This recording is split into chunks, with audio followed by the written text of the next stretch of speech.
I didn't know a single weekend could rearrange my life so quietly.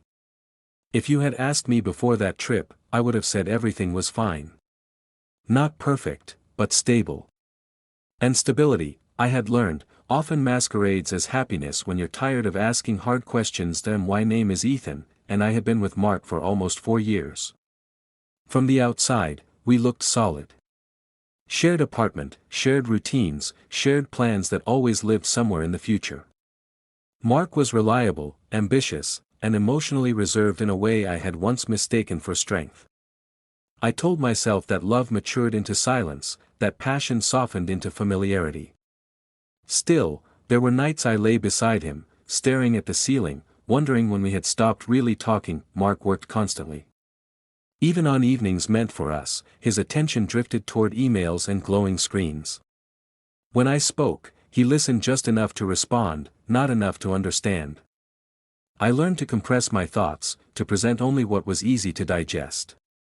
The rest stayed with me, unspoken and slowly heavy. The invitation to the lake came from a group of friends who wanted one last escape before summer ended. A quiet house near the water, no schedules, no pressure.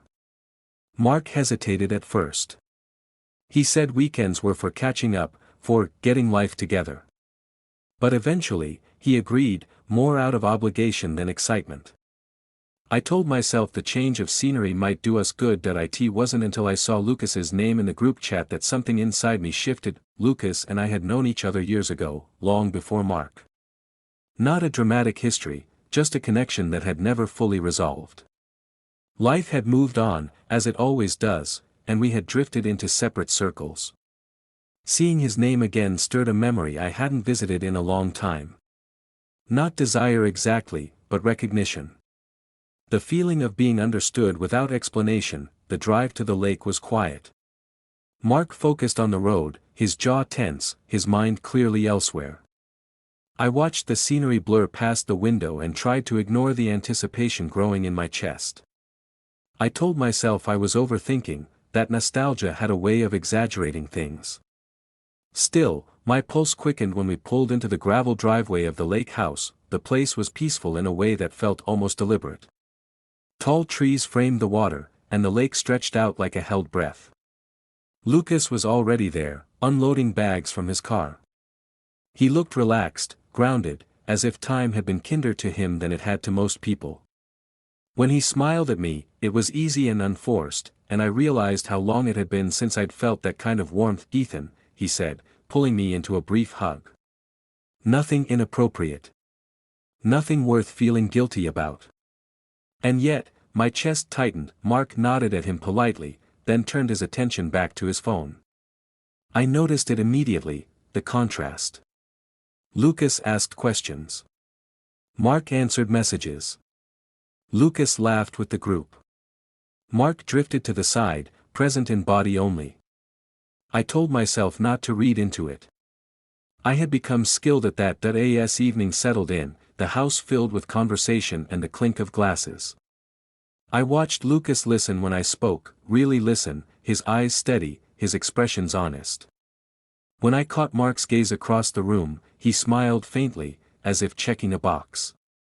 I wondered when affection had become something we performed instead of felt. Later, as the sky darkened and the lake reflected scattered lights from the porch, I stood alone for a moment, breathing in the cool air. I felt calm, but also unsettled.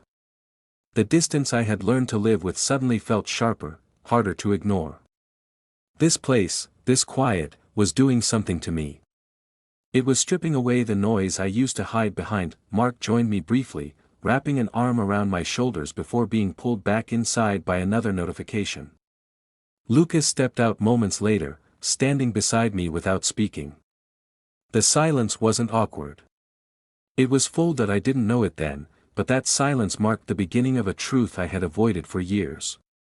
And as I stared out at the dark water, I sensed that whatever I was pretending not to feel had already begun to surface. Morning at the lake arrived quietly. Pale sunlight filtered through the curtains, and the air smelled faintly of water and pine. I woke before Mark, listening to his steady breathing, and felt an unexpected sense of distance, as if the space between us had grown during the night. I slipped out of bed and followed the muted sounds of movement toward the kitchen. Lucas was already there, pouring coffee into mismatched mugs.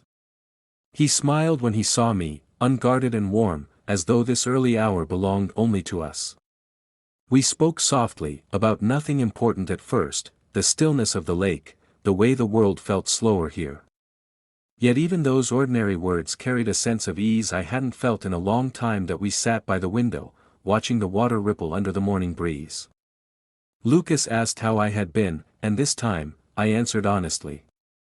Not dramatically, not with complaints, but with the truth I usually edited out.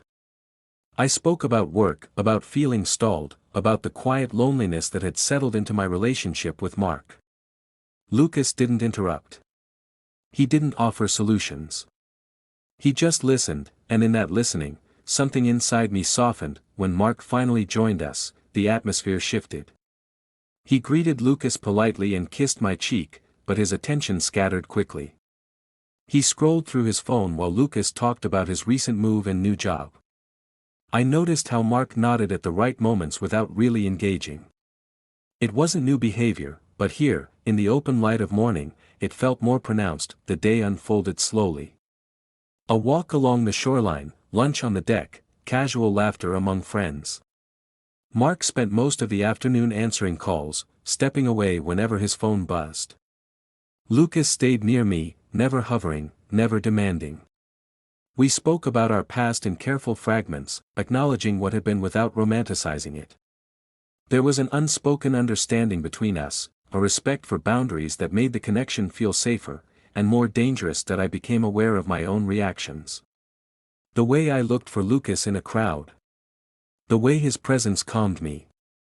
Nothing physical passed between us, not even a lingering touch, yet my thoughts betrayed me.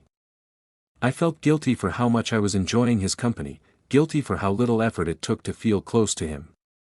Emotional intimacy, I realized, could be just as intoxicating as any physical act. Late in the afternoon, I tried to pull Mark aside. I asked if he wanted to take a walk, just the two of us.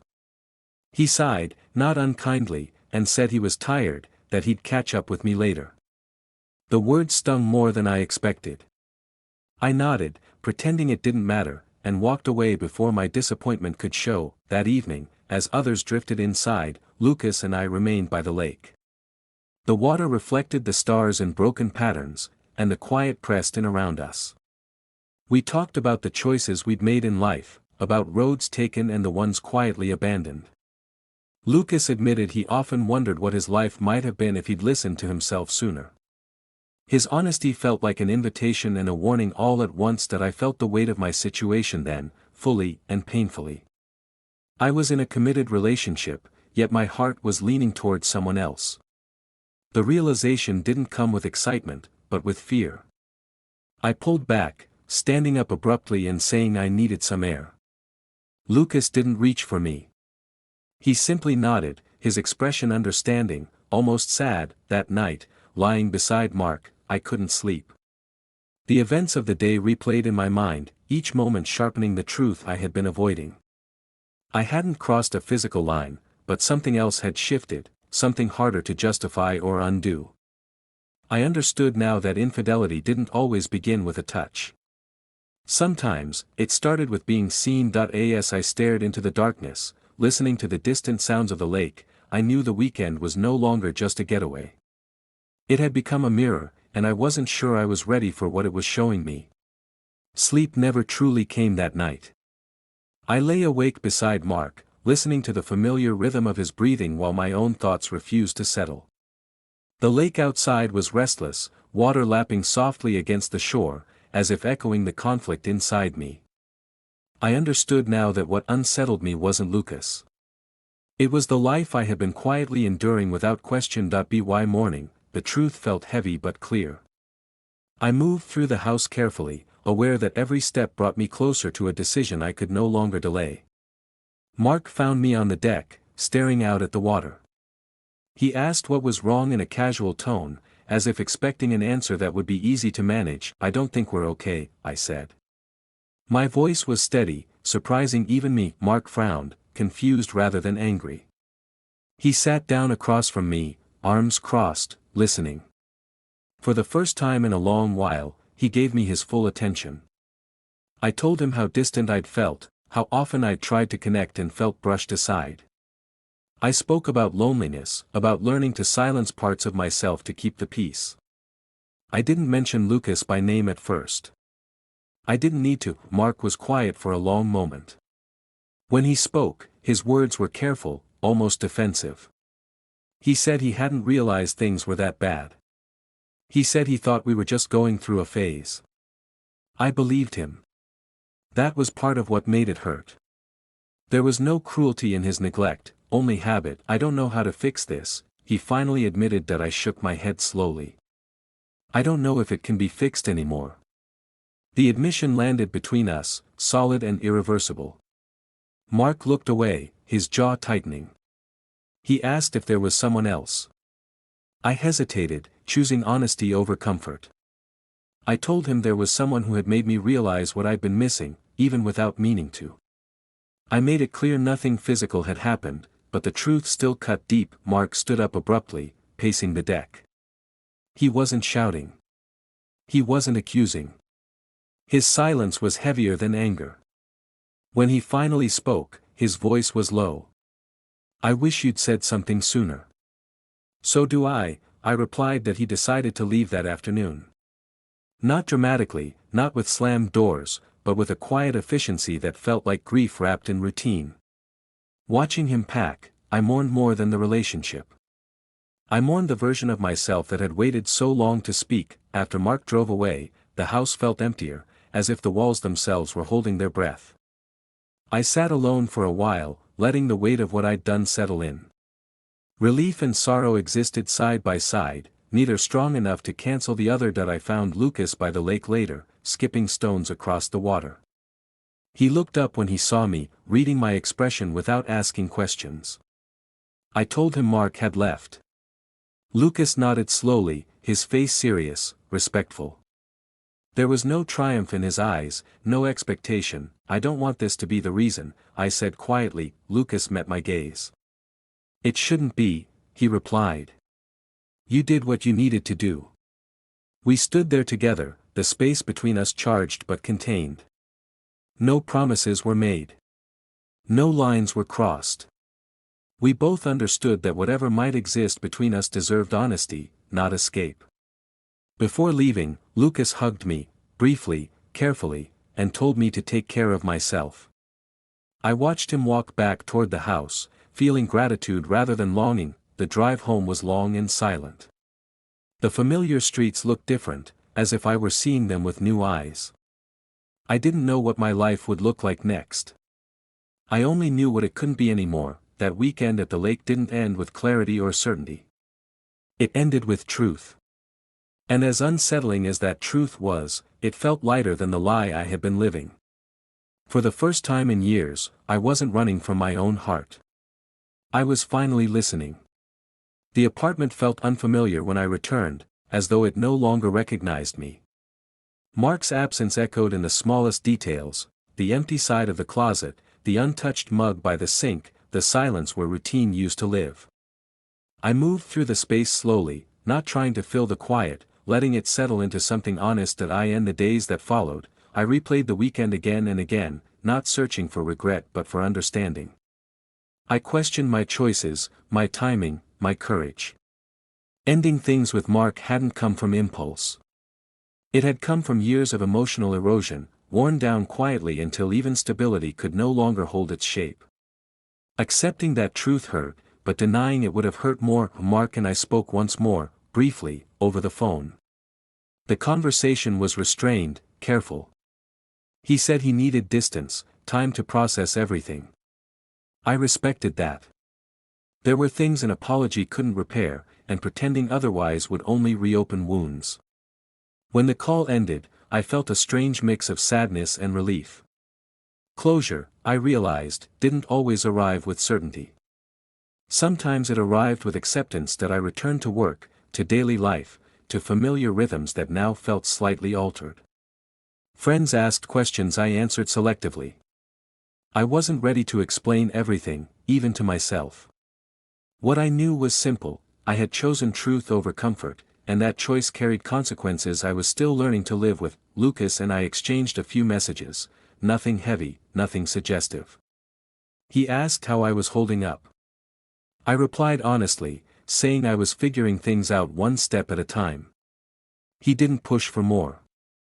His restraint mattered. It reminded me that whatever connection existed between us had never been about escape. It had been about clarity. One evening, I found myself walking alone, watching the city lights reflect off wet pavement after a brief rain. I thought about how easily I had ignored my own needs for so long, convincing myself that wanting more was a flaw rather than a truth. Loving someone, I understood now, wasn't enough if I had to disappear to make it work. That I didn't know what the future held. I didn't know if Lucas would remain a friend, become something more, or fade back into memory. What mattered was that I had stopped lying to myself. I had learned that infidelity wasn't defined only by physical acts, but by emotional absence, by staying where your heart no longer lived. As I reached my apartment door, I paused, taking a deep breath before stepping inside. The loneliness was still there, but it no longer felt empty. It felt like space to grow, to heal, to rebuild with intention rather than fear. That weekend at the lake had changed everything, not by giving me answers, but by forcing me to ask the right questions. And as I closed the door behind me, I knew this wasn't an ending. It was the beginning of a life shaped by honesty, even when honesty was uncomfortable.